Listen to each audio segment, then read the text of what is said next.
The Alter Rebbe, although he was leading all the activities in Russia to spread Chassidus and to teach Chassidus,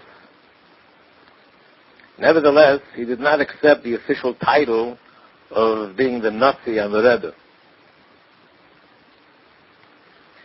In fact, the Alter Rebbe was requested by many to accept upon himself that position.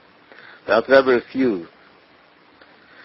There are also many letters which we find that the tzaddikim, the Talmidim of the Mezritcha Magid, who went to live in Eretz Yisrael, they sent letters to the Alter Rebbe begging him that he should accept upon himself the leadership, the position of Rebbe. We find letters from Reb Mendel Horodoka and Reb Avram Kalisker. These were the greatest of those Rebbe that went to live in Eretz Yisrael. And they wrote letters to the Alter Rebbe that he should accept upon himself this position. And they also wrote similar letters to the Chassidim in Russia. Seemingly the Chassidim in Russia wrote to them that they're looking for someone that should be their Rebbe. And they requested of Reb Mendel Horodoka and of Avram Kalisker that they should suggest someone, they should send someone to Russia to lead them.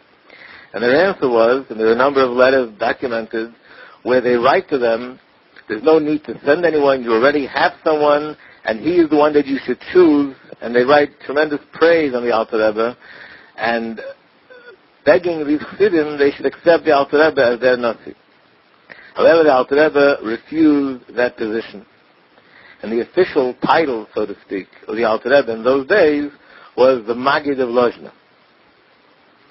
When did Alter Rebbe accept upon himself officially the title of Rebbe and Nasi? That was in the year Tov Kuf Mem Ches, which is 1788. In other words, from Tov Kuf Lamed Gimel, until when the Mezritcha Magid was nostalgic, until Tov Kuf Mem Ches, the Alter Rebbe did not officially accept upon himself that title of Rebbe. In the year Tov Kuf Mem Ches, that was when Rabbi Menachem Mendel Horodoka was nostalgic. That was when the Alter Rebbe accepted upon himself officially that title. Nevertheless, it's important to note that the Rebbe, when he speaks about the chain of Rabbeim, of course, the first in the chain is the Baal Shem Tov, the second in the chain is the Mezritcha Magid, and then the third in the chain is the Alter Rebbe. That he is the Mamala Mokim, he is the successor of the Mezritcha Magid. So we understand from this, and the way it's explained in many sikhs, is that although officially and in the open, the Alter Rebbe didn't accept the position of leadership, and he didn't accept the position of being the successor of the Mezritcha Magid openly, but in truth and in essence, he became the successor of the Mezritcha Magid right after the passing and the stalkers of the Magid, in the year Tov Kuf Lamed Gimel. Throughout the years, there were times where the opposition from the Misnagdim was not so strong, and there were times where the Misnagdim intensified their activities to fight and to go against the spreading of Chassidus. In fact, the more the Alter Rebbe succeeded in spreading Chassidus and influencing tens of thousands of young men to begin learning Chassidus and become Chassidim, that provoked the opposition, and because of that they intensified their activities. And they went up and down throughout the years. Especially when the Alter Rebbe introduced the Nusach HaTfilah, which means a way of davening, a siddur, which is different than the common siddur in Russia. And because of that, the Chassidim made a separate minyan where they would daven separately in their Nusach. This enraged the Misnagdim very much. The siddur that the Alter Rebbe made is called, according to Nusach Arizal. In other words, the Arizal, he is the one who actually arranged the siddur, which is different than what the people in Russia and in Poland use commonly. It's more similar to the Nusach of Sfard, even though these people were Ashkenazim. So the Arizal was the one who introduced that even Ashkenazim should daven in a different Nusach. And Rizal explained that this Siddur is called Shar HaKelo, which means that it says in the Beis HaMikdash there were 13 hishtachavos, 13 times bowing.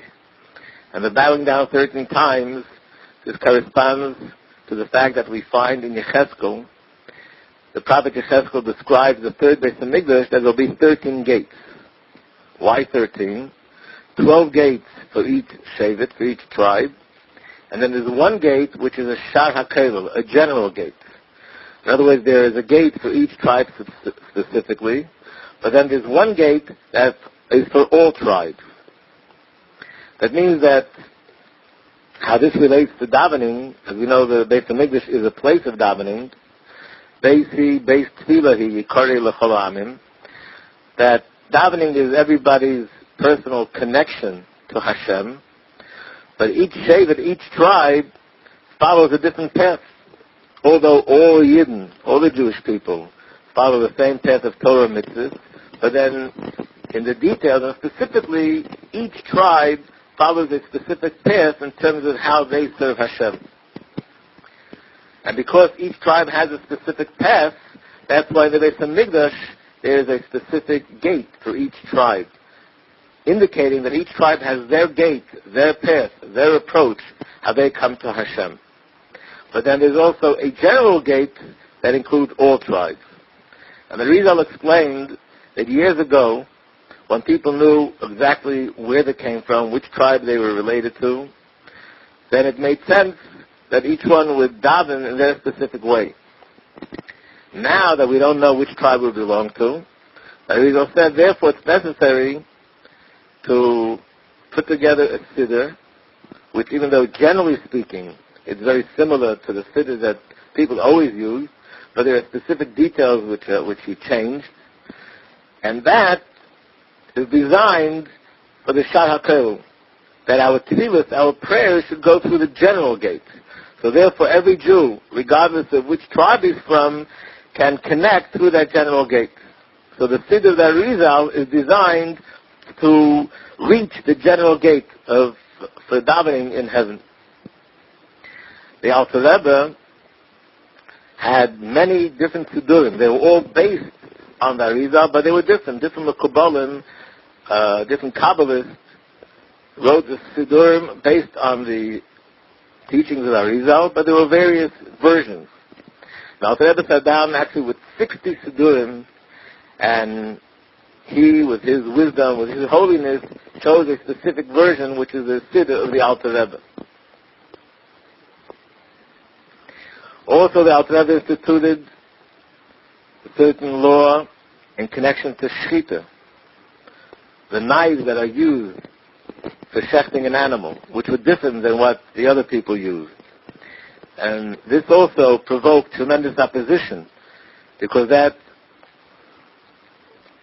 related to the kashrus of the food that was being eaten. As if to say that those who don't use this knife, they're for their shechita, there's something lacking in their shechita. So these things actually intensified the opposition from the Misnagdim against Chassidim. The Misnagdim did everything they possibly can to destroy the existence of the Chassidim.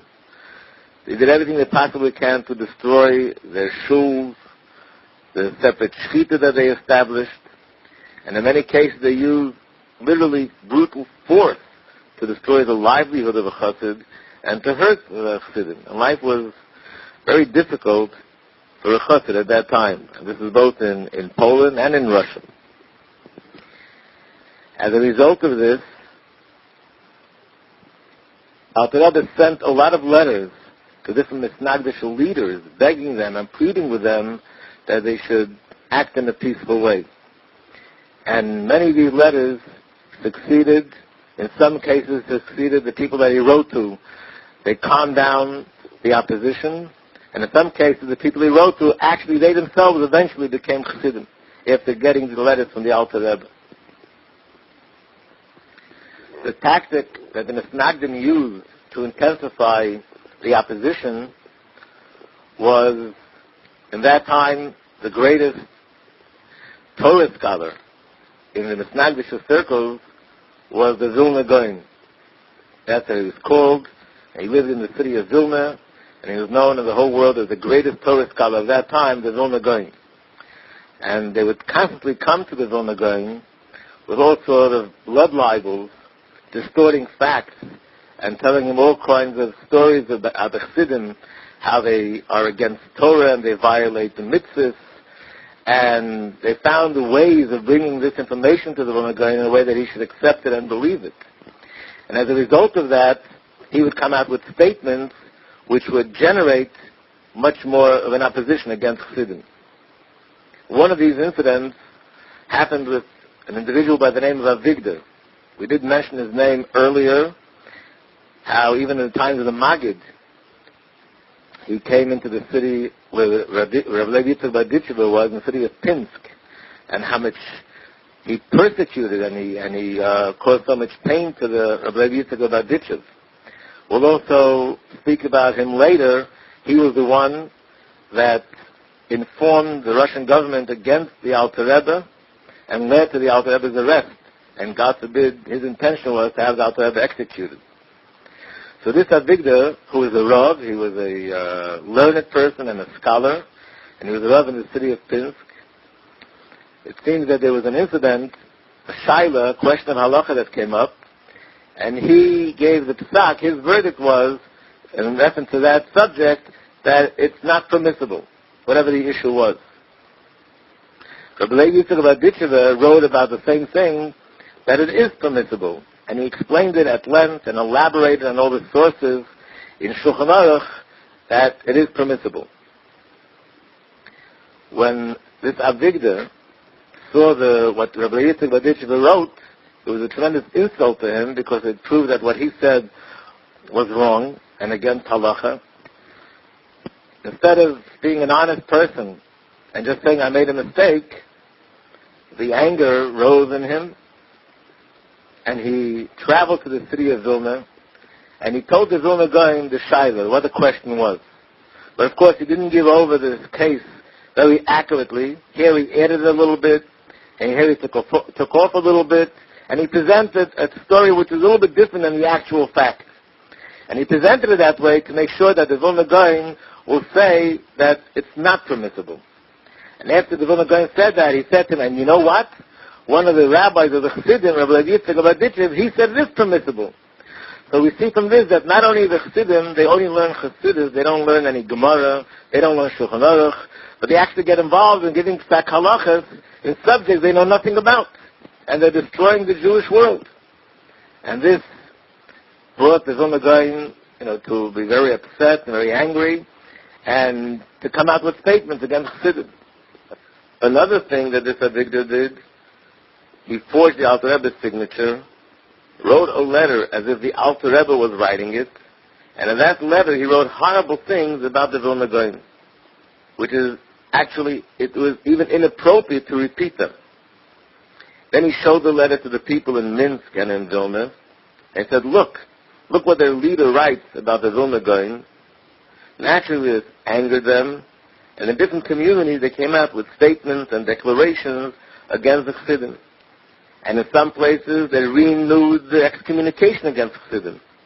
And this is how, unfortunately, so many honest and God-fearing Misnagdim were misled by these activists who intentionally distorted the facts. Nevertheless, in spite of all this, the people did meet up with Chassidim, and they did find them to be God-fearing Jews, and they found them to be Yidden who are very particular in observance of mitzvahs. And they saw that all the talk about Chassidim were distortions and lies, and in spite of all the opposition, still tens of thousands of people continued to learn Chassidus and become Chassidim of the Alter Rebbe. And the Alter Rebbe's power of teaching Chassidus and influence just grew literally from day to day. One example of such a Chassid who became a Chassid by being exposed to what it's all about. He said he was someone who was a Chassid of the Alter Rebbe, but before that he was in a Misnagdim, He was a Rav in a small shtetl. And he said that when they arrested the Alter Rebbe, in connection to the story of Yitzhak Kislev, they also arrested certain Chassidim. Two of the Chassidim that were arrested, one whose name was Rabbi Isaac Hamler, the other one whose name was Rabbi Martche Babriska, both were spiritual giants. They were one of the greatest Chassidim of the Alter Rebbe, and they were also being taken away to prison. But they were being led through his shtetl. Somehow the people in the shtetl found out in advance that these Chassidim are going to be led to prison through their shtetl. So the head of the community came out and told the people in the community that we should all gather together by the station. And when the Chassidim passed by, they didn't call them Chassidim, they called them the Kat, as we mentioned before. But it has a negative connotation. It means people who don't believe in Torah. The Kat is going to come by, people from the Kat, and we should all stand there with stones and throw it at them when they go by. The people in the community were simple people, honest people, so they came to me as their Rav to ask me if it's okay and appropriate to throw stones at these Jews. I knew nothing about Chassidim, nothing about the controversy. So I said to them, what is wrong with these Jews that they deserve to have stones thrown at them? So they said to me, they're apikursim, they're unbelievers. So I said to them, what does that mean? And does it mean they don't put on film, for example? He said, no, they put on two pairs of film. They put on Rashi's film and Rabbeinu Tam's film. Aha. So what else? I mean, they don't daven, for example? No, they daven for long, long hours. So they don't wear tzitzis. No, they wear these long talesim ktanim that it's literally schlepping along on the floor. Do they eat maybe chametz on Pesach? Not only they don't eat chametz on Pesach, they don't even eat matzah that had water touching it, because there might be perhaps a little bit of dough that isn't fully baked, and maybe it's possible that it could turn into chametz. And the list went on and on. Anything that I mentioned, not only I was told that the Chassidim observe it, but they observe it in a more strict way than the average person. So I said to these people, this sounds very strange to me. I have to go see these kind of apikursim with my own eyes. Let me see. And I myself went to the station. We waited there. And then I saw the wagon come through with these two Chassidim. When I took a look at their faces, Rabbi Isaac Hamler and Rabbi Martche Babriska, their faces were shining and radiating such holiness that it appeared like as these were godly angels. And I got so upset, I picked up a stone, and I said to the head of the community, on these people you want to throw stones? And I chased him out of the station. But this aroused my interest, and I investigated who are the Chassidim, what is it all about, and I found out what Chassidus is all about, what Chassidim is all about. I found out about the Alter Rebbe, and that led to me becoming a Chassid. Another incident which had an impact on one of the greatest one of the greatest Torah scholars in the city of Shklov was an incident that happened with Rabbi Yosef Kolbe. We mentioned his name earlier about something that happened in the city of Shklov many years ago, and that had an effect on him that he became closer and he looked in a more positive way at the Alter Rebbe and at the path of Chassidus. But that was many years before, and even though he thought more positively of Chassidus, he didn't become a Chassid. But this incident had an impact on him. The incident was that in that city of Shklov, it was basically a place where a lot of Misnagdim lived. In fact, we can say it was like a headquarters of the opposition. It was a very strong Misnagdish community. And there were a few Chassidim that lived in that city. And they had their own little way of how they maintained their own of learning and davening, and how they were able to spread it to the people in the city in their way. One time, however, a Chassid from the outside was traveling and came by their city. When he came by, he repeated one of the Maimorim of the Alter Rebbe. And it was on the Mishnah in Misnagdim Shabbos, on the words, Kol Balei Yashir, Yetzim B'Shir and Nimshachim B'Shir. Literally, this is a law pertaining to the laws of Shabbos. And Shabbos, an animal is not allowed to go outside carrying a load. So the Mishnah talks about the string that's attached to the animal. It says, Kol Balei Yashir. Those animals that normally have a string attached to them, Yetzim B'Shir, they can go out with that string. Then Nimshachim B'Shir, they can be pulled with that string. The Alter Rebbe explained this Mishnah from a Chassidic perspective and gave a Chassidic insight into the Mishnah. And he explained it in the following way. He said, Kol Balei Yashir means all those that they sing and praise to Hashem and interpret the word shir, not in its literal translation, which means a string or a rope, but it means singing. And this refers to Malachim, to the angels, and to the Neshamas, that they serve Hashem through song, and they sing and praise to Hashem. Yetzim B'Shir v'Nimshachim B'Shir. They're going up, their spiritual elevation, and their going down is all through song. The Chassidim, when they heard this, they were very worried, because this is taking the translation of this Mishnah so much out of its literal meaning that they figured the Misnagdim would just make fun of this, and it'll just be a source of ridicule in the community. And that's exactly what happened. It went from one person to the other, how the Alter Rebbe interpreted this Mishnah, and this became the joke of the time. The Chassidim in Shklov were very aggravated by this story, but there's nothing they can do. However, a short period later, the Alter Rebbe himself came by the city of Shklov. And being that the people in Shklov were great Torah scholars, they were Goinim, and they knew that the Alter Rebbe himself is an incredible Goin and Torah scholar, they came to the Alter Rebbe with the questions that they had in Torah, expecting the Alter Rebbe to answer them. But the Alter Rebbe refused to give any of them an answer to their questions.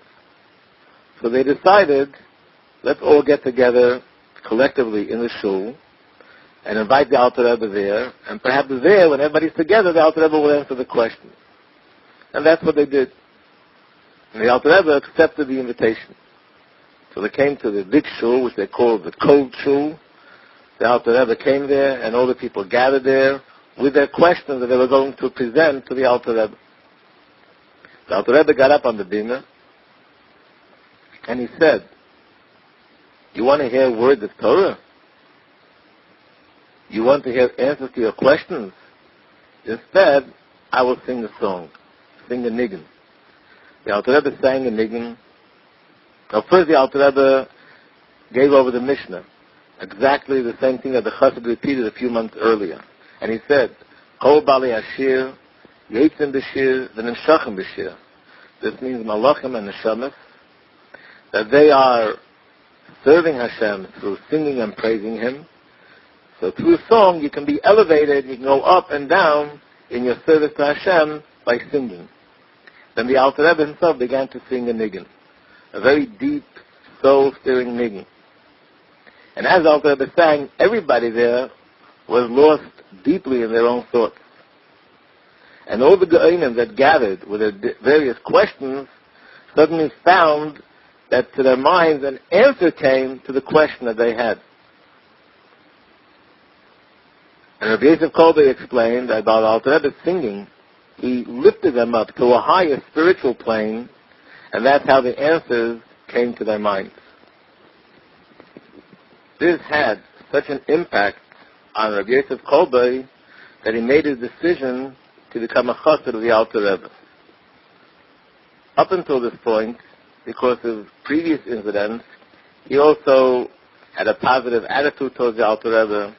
He appreciated the Alter Rebbe, but he was still sitting on the fence. He couldn't make his decision whether or not he should completely go over to the Alter Rebbe's side. And this brought him to the point where he made his final decision to go over to become a chassid of the Alter Rebbe. The way he phrased it was, the Maggid of Lozhna does so well by the Bina in terms of opening the mind for Limud HaTorah, how much better he must do by the Amud to open the heart to serving Hashem. What this means is in a shul, there's a Bina, that's the table, which is on a platform usually, and that's where you read the Torah from. Then there's the Amud, that's where the Chazan stands, and that's where you read the prayers out loud from. So the Bina represents Torah study, and the Amud represents pouring out your heart in service to Hashem through prayer. So here the Alter Rebbe was sitting by the Bina, and he opened up their minds and brought them up to a much higher level of Torah study. And he said, if that's the case, I'm sure that when the Alter Rebbe teaches how to serve Hashem and he opens the heart for that, it's even greater. This niggin, the Chassidim named it the Matan Torah niggin.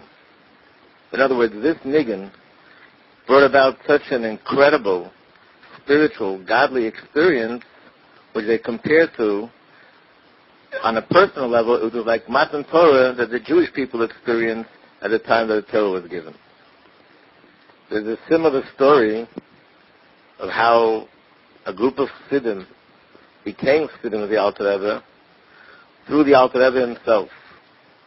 He came to the shtetl, which is a Misnagdim shtetl, walked into the shul, stood up on the bima, and he said, Tamuru kitev havaya, versucht wird es sein, aber ist gut. The words literally mean, these are words from Tehillim, taste, and you will see that Hashem is good. So the Alter Rebbe said this, and he said it with a tune. The Alter Rebbe would always speak in a specific tune, in a niggin. This is the way the Alter Rebbe spoke. And he said it and translated in Yiddish with the implication that if you taste chassidus, you taste godliness, you'll see how good it is. And that's all he said, and walked down. But being that these words came from the Alter Rebbe, they were so powerful and penetrated so deeply into all those that were listening to him that dozens and dozens of young men left the shul, followed the Alter Rebbe, became his students and Chassidim, and complete Chassidim of the Alter Rebbe. There's also another story of how a very influential Misnagdim, in fact, someone who was in the city of Vilna, and he was one of the most influential people in the city of Vilna. His name was Rebbe Fol. How he became a chassid, and was also through the Alter Rebbe, but this is a little bit different. This is through a nest, through a miracle that the Alter Rebbe performed. In fact, there were two stories, and through that he became a chassid. And we'll relate these stories in the next lesson.